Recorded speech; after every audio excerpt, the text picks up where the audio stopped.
they're all masked, I will do this without one. The man of the hour. So first off, thank you everybody for coming out today. We'd like to welcome Governor Gavin Newsom to Clinica Sierra Vista and the Elm Community Health Center.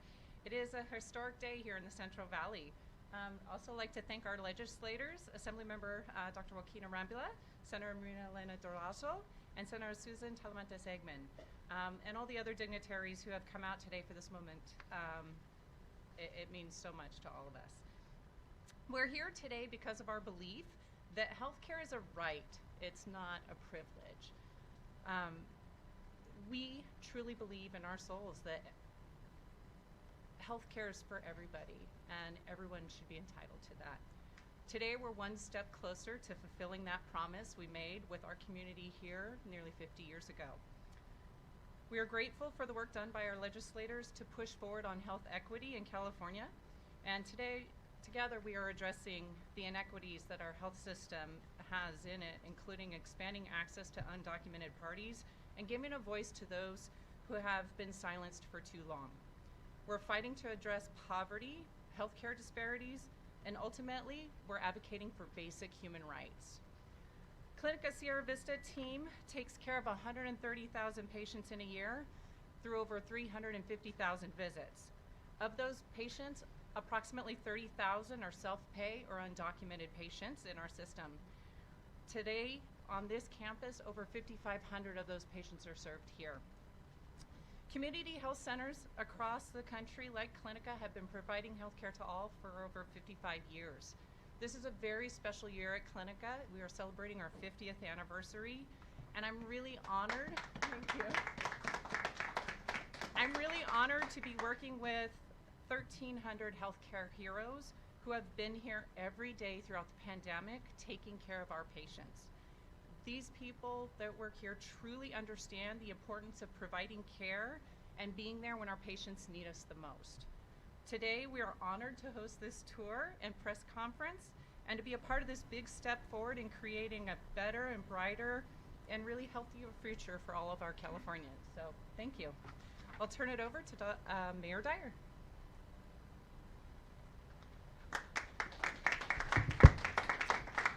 Well, thank you very, very much, Stacy, and thank you for hosting us here. I also want to extend a warm welcome to our governor for choosing Fresno for this very special day.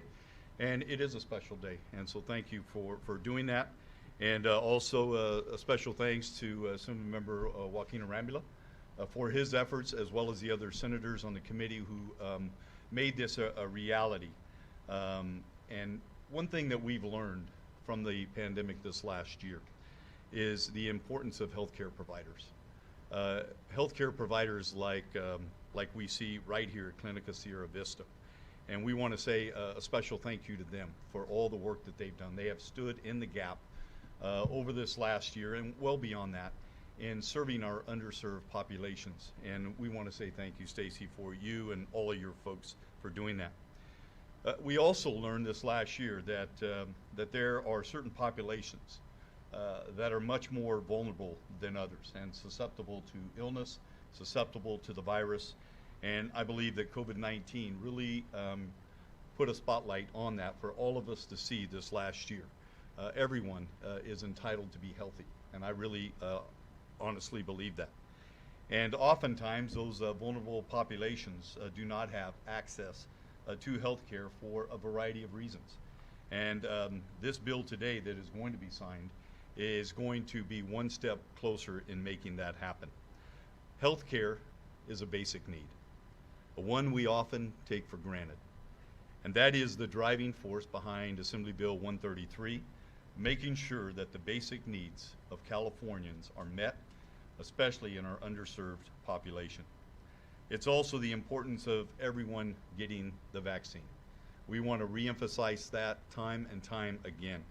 I'm encouraged by the fact in Fresno County last week, we had 11,500 people be vaccinated. We are now at 50.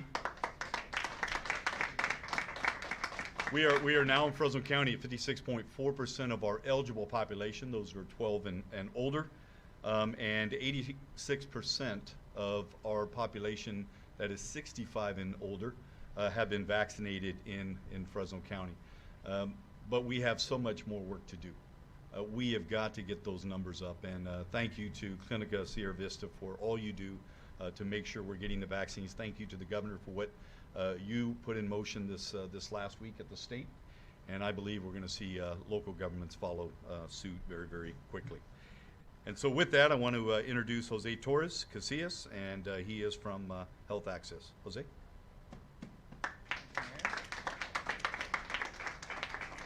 All right, thank you, Mayor, and good morning. Buenos dias, buenas tardes.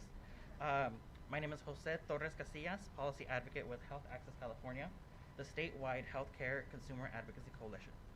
We are a proud co-chair, along with the California Immigrant Policy Center, of the Health for All campaign to ensure access to Medi-Cal for all Californians, regardless of immigration status. Along with the nearly 100 organizations that are a part of the Health for All coalition, we are thrilled to be here witnessing history. With the signing of AB 133 today, California will move closer than ever to universal health coverage. These first-in-the-nation investments will expand healthcare to hundreds of thousands of Californians and improve our health system for all who call California home. Since 2013, advocates have pushed to end harmful exclusions in Medi-Cal for undocumented Californians. In 2016, California expanded Medi-Cal to all children, and 2 years ago, Governor Newsom led California in becoming the first state to expand Medi-Cal to young adults as well. Now, today we are here proud to stand alongside the governor as well as our legislative champions, Senator Durazo and Assemblymember Arambula, as we continue to lead the nation in the march towards universal coverage by removing the exclusion in Medi-Cal for undocumented Californians over the age of 50. This means that people like my tios, my tias, mis abuelos, they can go and access a primary care doctor, that they can get treated for the variety of chronic conditions that they may be experiencing as they're getting older now, or and see about any other issues that may have been exacerbated by the pandemic. AB 133 makes major investments in improving the Medi-Cal program as well, so that all who now have access can get the care that they need. This includes removing the Medi-Cal asset test, expanding doula services, and continuing CalAIM reforms. On behalf of Health Access California, the Health for All Coalition, and healthcare consumers, we are thankful for these major steps toward a more equitable and inclusive health system. Today, we celebrate these victories for California's health and commit to continuing to improve our health system to create a true California for all. And so next up, I would love to introduce my colleague Beatriz Hernandez with the California Immigrant Policy Center.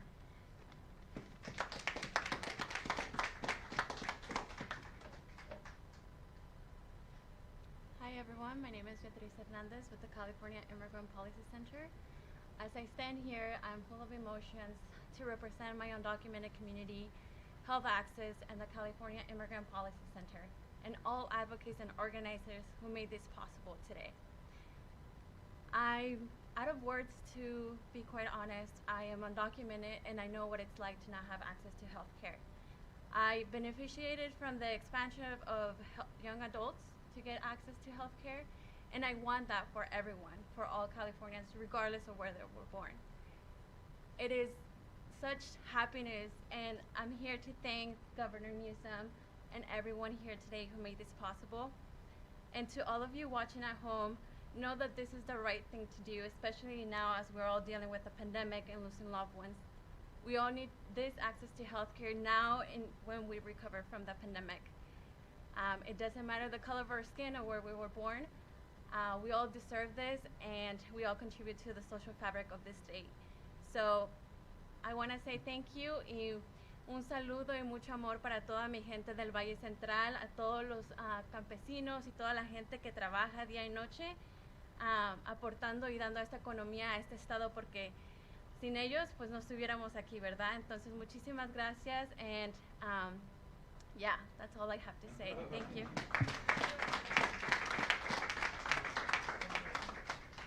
Now I would like to introduce Senator Eggman.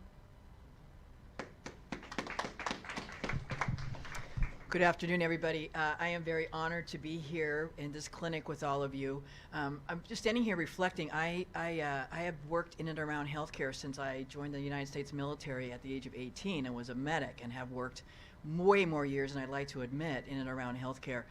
And this year, when I went to the Senate and was able to become the chair of the budget health on Health and Human Services, it was like a dream come true.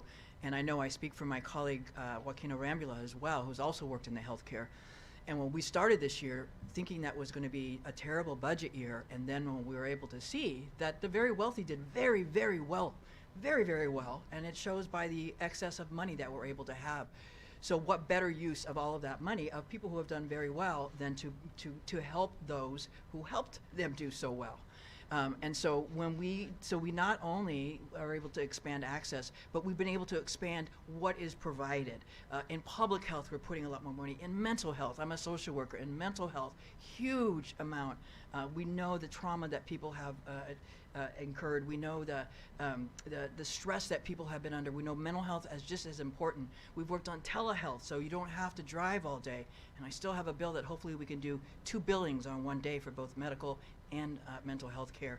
But then to be able to provide expanded health care, really to be able to do good work, and then to expand it to those who had no access. That was our goal this year. We were glad the governor partnered with us. The Latino Caucus, I'm proud to be a member of. That was one of our priorities, and I know Dr. Arambula and I both pushed on our sides. So it was a combined effort, but really it's your stories, the stories we've heard. And through the pandemic, we have seen so many of our essential workers are brown skin. So many of our essential workers are even from our API community as well, who are undocumented folks who didn't have access, but were out there in the front lines so we could still eat and so we could still survive. So to be able to cover as many people as possible is one more step to really fulfilling the dream for all of us. So I want to thank the governor, I want to thank the leadership in the Senate, my colleagues up here, all the advocates, and then introduce my colleague, my friend, Dr. Joaquin Arambula.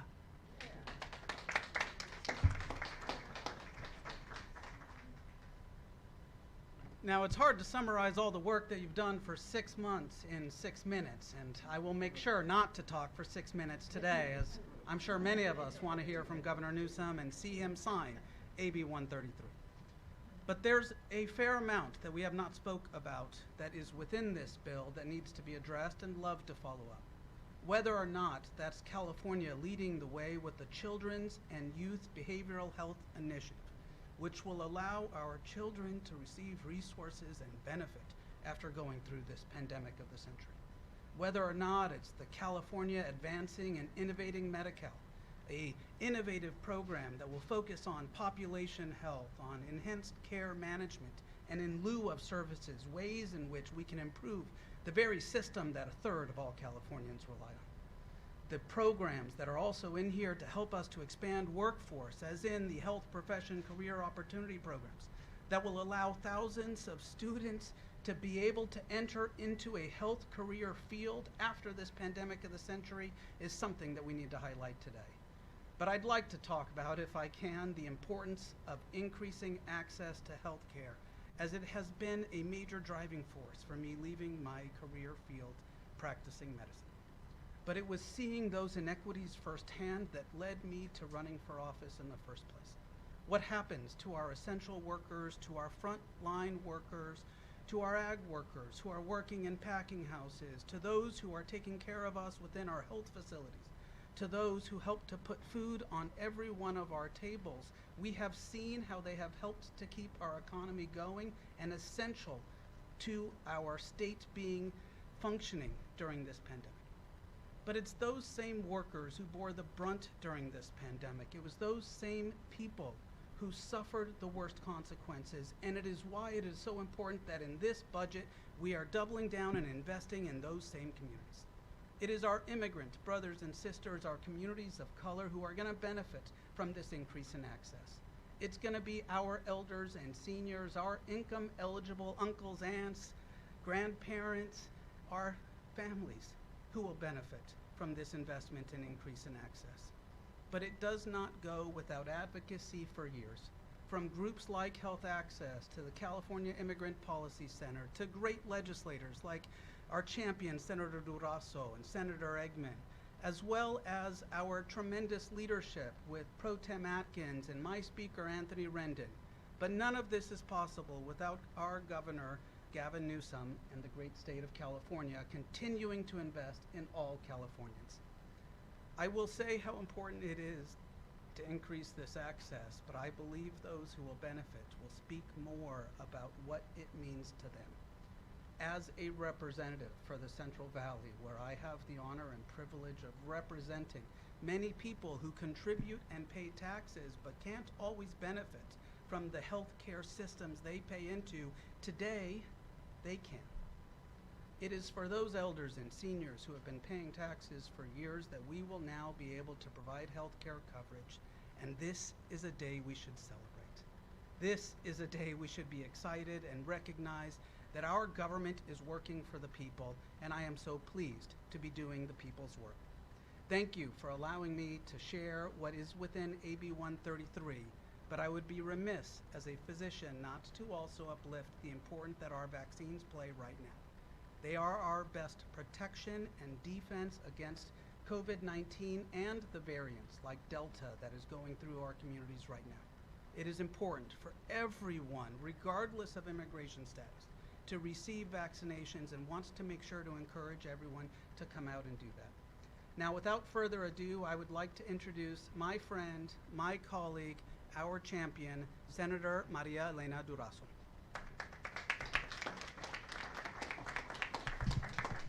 Thank you very much. Buenos días. Todavía son buenos días. Yo soy senadora María Elena Durazo, representando al área de Los Ángeles Central y el Este. I'm Maria Elena Durazo, representing East and Central Los Angeles in the 24th District.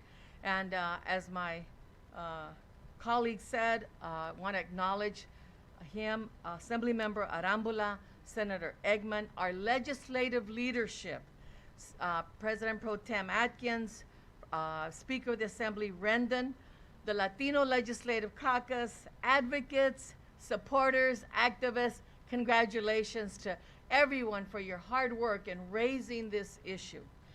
Today we stand and we are proud to be Californians.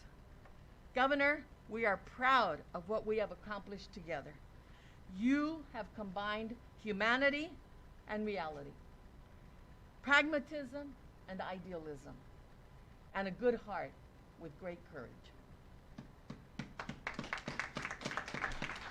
Through all of your efforts, we have seen California first expand to cover approximately 250,000 children and young adults. And now, today, approximately 250,000 more Californians, 50 and over, will also receive basic health care. This is an important day to celebrate. It's a milestone for our Health for All movement, especially in the wake of this global pandemic. The cost of doing nothing is far greater than the cost of providing coverage. People suffer, and people lose their lives. Our healthcare system works best when all Californians have access to preventative treatment. Too many states have made healthcare impossible for immigrants to get. Now, those very same states are making it harder for people of color to vote. California is better than that. And I stand with you, Governor Newsom, as a proud Californian. Thank you very much. Solo quiero decir unas cuantas palabras que hoy nuestro gobernador demuestra un buen corazón y gran valor. Al firmar la ley hoy, 250,000 adultos de 50 años o más de bajos recursos son elegibles para seguro médico. En la mayoría de los estados en esta nación es imposible que inmigrantes tengan derecho a seguro médico. No es así en California. En California hay más respeto por los inmigrantes. Por eso soy una californiana orgullosa. And without friends, neighbors, colleagues, I introduce to you today, as a proud Californian, our great governor, Gavin Newsom, who is a governor for all Californians, Doesn't matter if you're a Dodger or a Giant fan. Thank you very much. Well done. We're bringing her up. Thank you, Senator, and thank you for not only your leadership, but your passion. As they say, passion persuades, and I want to just thank you in particular, Senator Eggman, Dr. Rambla, for your incredible steadfast leadership. We would simply not be here today without you, and years of advocacy, not just in their respective roles today, but in their previous roles. These have been champions. These three leaders have been champions in getting us to this point today. We recognize we're just at a point on a journey to universal health care here in the state of California. We have not finished that job, but we're making a big investment here today in that progress. Jose was absolutely right. We initiated, I think at the time was Senator Lara, now our insurance commissioner, that initiated in 2016 coverage to everybody up to the age of 18. I was pleased to be governor, have the privilege and opportunity with the incredible support of the leaders behind me to initiate a process that was not only embraced but was expected of our budget in 2020 to expand eligibility up to the age of 26. Today, we're doing it for everybody age 50 and older. As Senator Durazo said, rightly said, roughly 250,000 people are eligible for coverage. We estimate at the moment about 235,000 individuals will be direct beneficiaries of preventative care, direct beneficiaries of long-term care, direct beneficiaries of in-home supportive services and the care that IHSS provides, regardless, again, of their ability to pay, regardless of their pre-existing conditions, and regardless of their immigration status. It's a point of pride, it's a point of principle, and it's what marks our values here in the state of California, a universal state, the most diverse state in the world's most diverse democracy. And we believe in living together and advancing and prospering together across every conceivable difference. And with that in mind, let me acknowledge the leadership of your mayor. Mr. Mayor, thank you for being here. It means a lot. Now, it doesn't surprise me because I've watched this mayor up close in Fresno. We had an opportunity last week to talk about the issue of crime and justice in the state of California. We had the privilege of working together on some homeless issues, and I've seen this mayor up close, and he's a pragmatist. He wants to get things done. He's not into pointing fingers, explaining away the world around us. He actually wants to make progress. And so, Mr. Mayor, I think it means a great deal that you are here at this momentous occasion. And so let me just personally express that gratitude, but also professionally thank you for recognizing this moment as well.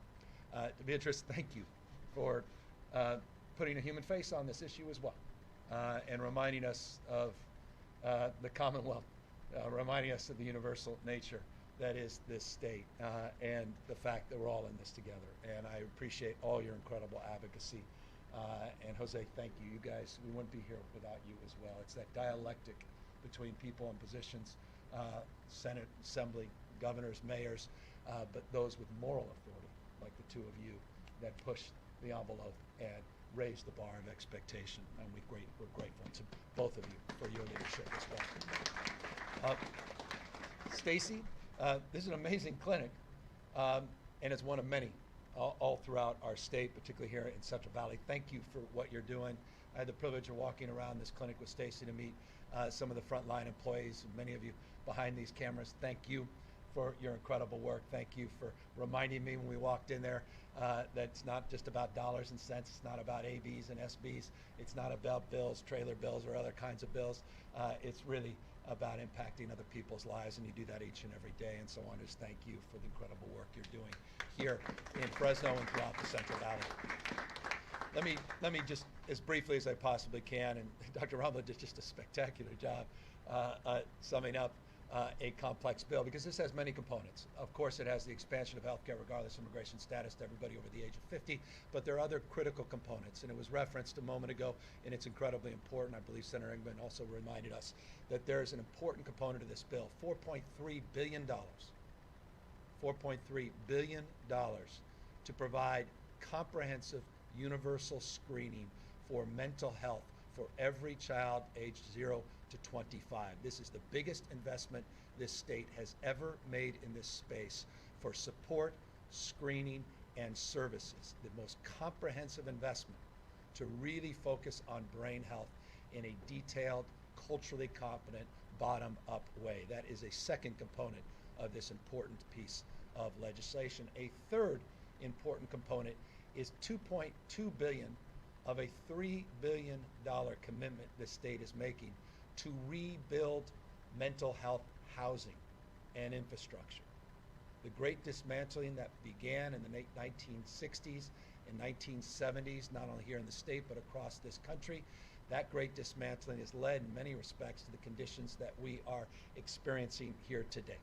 And this commitment in this budget is the largest investment in board and care, opportunities to provide housing for those that are conserved, placements for those under Laura's Law, and that is also a critical component of this bill that we're signing here today. Jose, I love you talk about douala services. I mean, I never heard young man. I mean, that's just, I love that. My wife was smiling. She's not with us, but I promise you she was smiling when you said it. Postpartum services are also part of this. And you don't have to get a mental health screening. It was 60 days under this expansion. It's now covered for a full year. In addition to that, and Stacey, you understand the telehealth. We were talking about that a moment ago.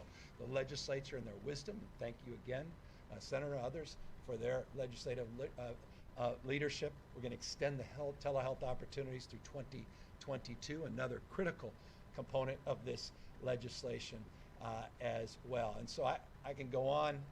I'm past my 6 minutes that Dr. Ramala placed as a cap, but I'm here just with pride and privilege. The pride in being able to sign a bill as impactful on real people's lives as this bill is, and the privilege to be able to do it as your governor. So with no further ado, let's start with the most important part of why we came here today, and that's the pen and paper. You got to get up here. I know you got to get up here for this signing. And let me, you all gathered around. We'll get this. You read all this? This is you carry that part, and I'll just do the final part. It's 4 sections. To win my point, this covers a lot.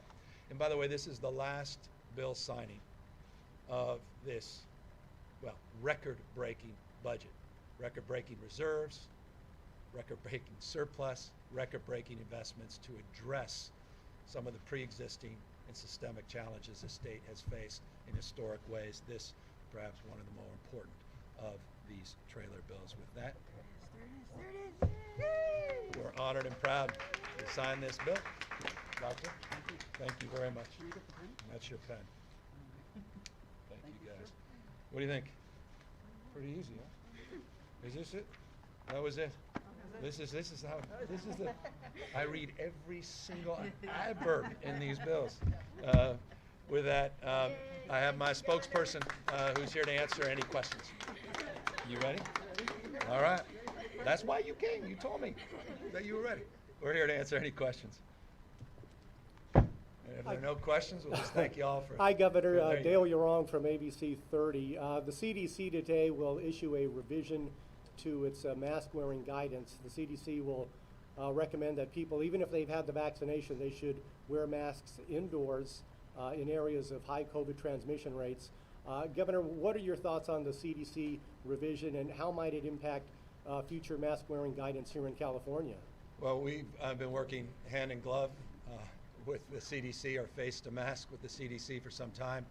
I'm looking forward to the details, and as soon as we avail ourselves to the details, some of the tiering strategies, which we've been in dialogue with the CDC on, we'll make some comments in very short order. But I want the the benefit of actually reading the details before the state comes out with a guideline. But in anticipation, you know, California has been leading, one of the first states to require mask coverings and wearing for in-person instruction in the fall for all of our kids, so we can get them safely back into school. It seems the CDC is aligning with that, as the American Pediatric Association has as well.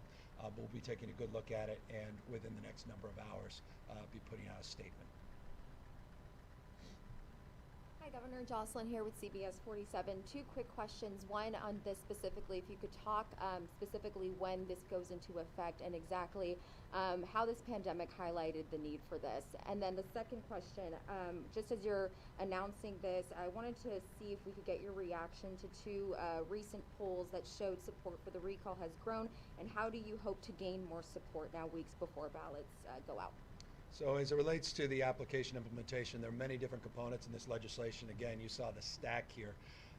And so the implementations are from the next number of months to the next 5 years, depending on the component of what is in here, meaning telehealth versus the expansion of coverage 50 plus, which implements around May 1st, 2022, and then becomes fully effective over the course of years. It scales from $48 million annual contribution to, well, about $1.3 billion when it's fully implemented. So it's a process that takes shape over the course of the next number of years across the spectrum of these supports. As it relates to your question, we're going to defeat this partisan effort, and we're going to work hard to do the work that people sent us here to do, to address these vaccine issues and the health disparities that have been exposed in this pandemic, to address the issues of homelessness and cost of housing, to improve the quality of life for 40 million Californians strong, regardless of their political identity, regardless of their geography. We're going to have the backs of rural Californians. I was here, by the way, just a week or so ago, signing an unprecedented landmark commitment, $6 billion for broadband, the middle and last mile, the biggest investment in U.S. history at the state level to address those digital divides. Continue to do that good work. I think we're going to be okay on Election Day, September 14th. Good morning, Governor. Thaddeus Miller, Fresno Bee. So we heard yesterday the announcement that certain state and health workers will be required to get vaccinations. Where are you on expanding that mandate to a greater amount of the population?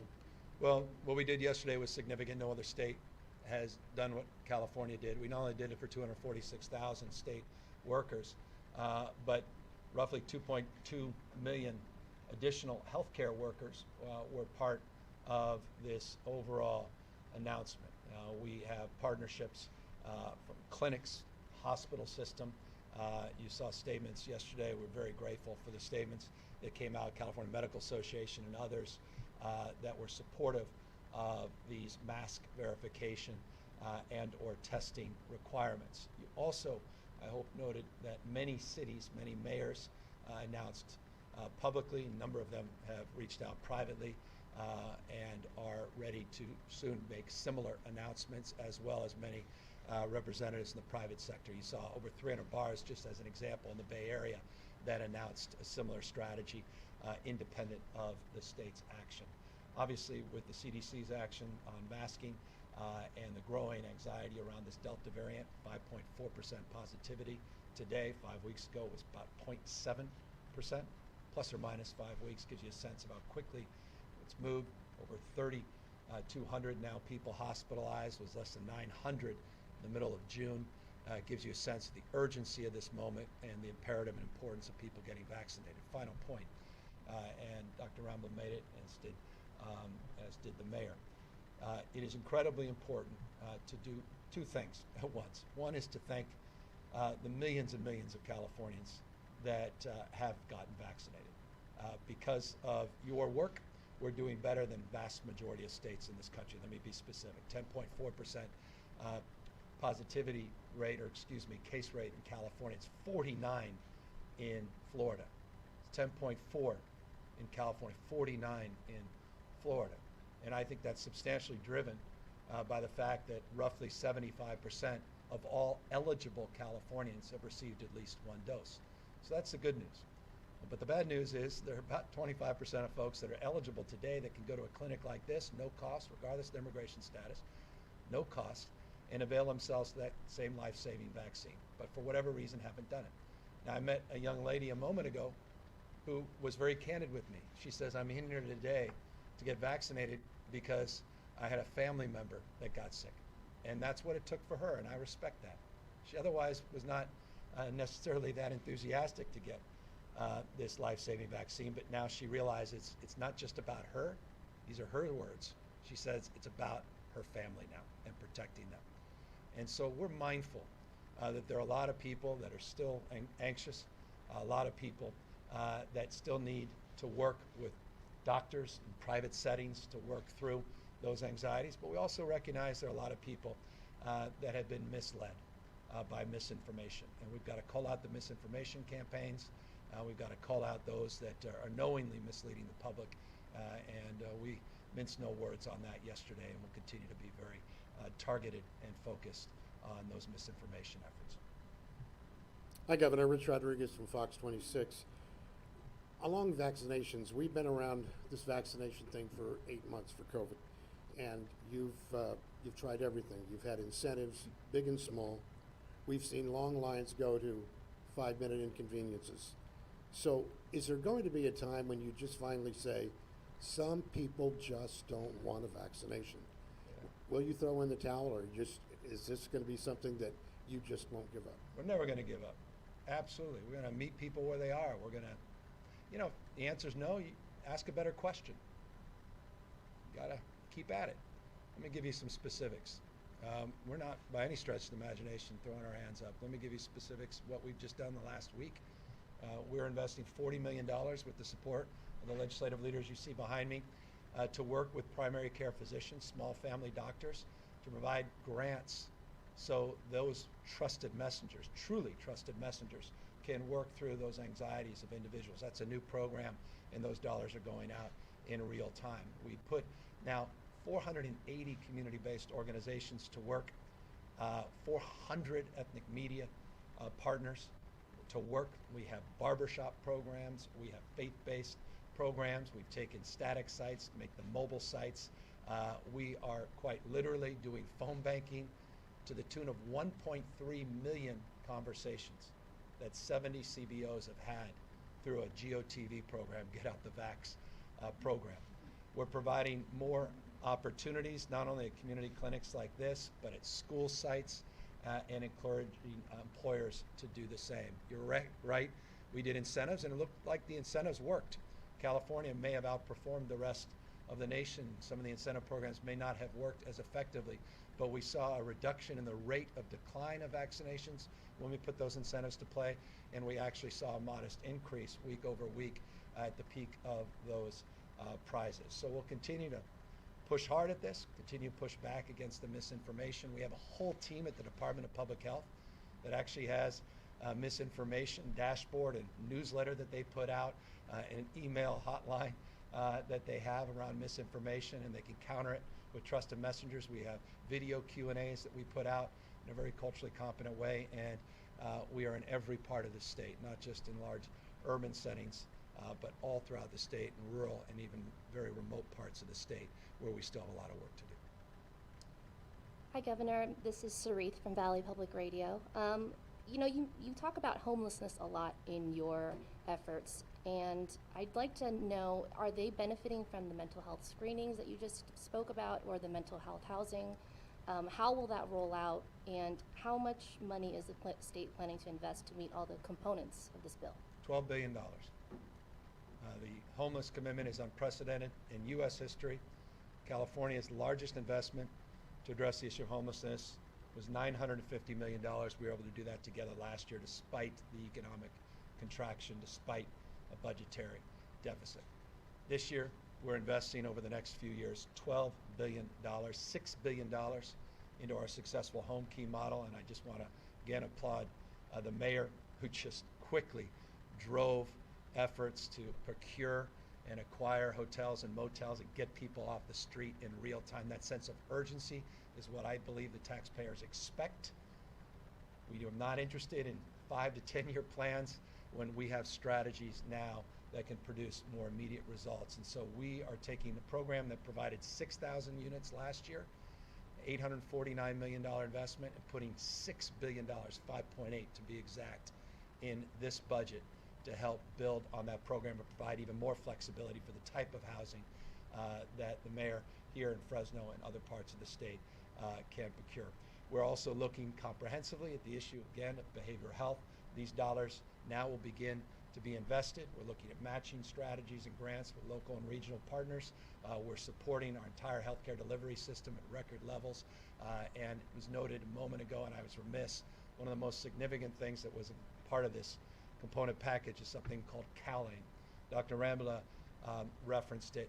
CalAIM is a once-in-a-generation opportunity to completely transform the Medicaid system in California. We refer to it as Medi-Cal. And it's the integration, and this goes to your question, of physical and brain health, the social determinants of health, or what is referred to in the world Stacy lives in, whole person care, looking more comprehensively at the individual in a much more comprehensive strategy to address needs, not just housing needs, not just mental health needs, not just substance abuse needs or physical health needs, but the integration of strategies. And that's a new approach in California, and one we're very enthusiastic about implementing over the course of the next few years. Governor Maria Ortiz Briones with Vida en el Valle in Fresno. How does the state plans to continue to address the vaccine deserts that are largely in rural areas like in the Central Valley, but they also have large Latino communities? Well, we'll continue to do more to partner with community-based organizations. I noted the 480 now that not only we partnered with, we extended contracts for the additional outreach that we are targeting specifically to farm workers, specifically in more remote parts of the state. The GeoTV program and the phone banking is done in many different languages as an effort to reach out and meet people where they are and address people's anxieties. I'll just be specific to this area. We have 20 CBO partnerships just in this immediate region. We have done 83,000 referrals. This is brand new information I got last night, just in this region, referring people to clinics like this to get vaccinated. We're going to double down on all of those efforts, recognizing good enough never is, and recognizing the incredible power and potency of individuals like that young lady that I met today, of going back home and into her community saying that I got vaccinated. I feel great, I feel healthy, and I feel now more empowered. And that power of example perhaps is the most important message, and she's perhaps the most important messenger that we also need to encourage in order to get to herd immunity ultimately, to get this pandemic behind us. With that, let me thank you all. Let me thank in particular all of those that patiently waited behind me. Again, Mr. Mayor, thank you for the privilege of your time, and thank you, Stacy, for availing all of us to this remarkable clinic, and to each and every one of the remarkable two senators and the assembly member. Thank you. You made this happen. We're proud of you, and quite literally, millions of lives are being improved because of your leadership. Thank you all very, very much.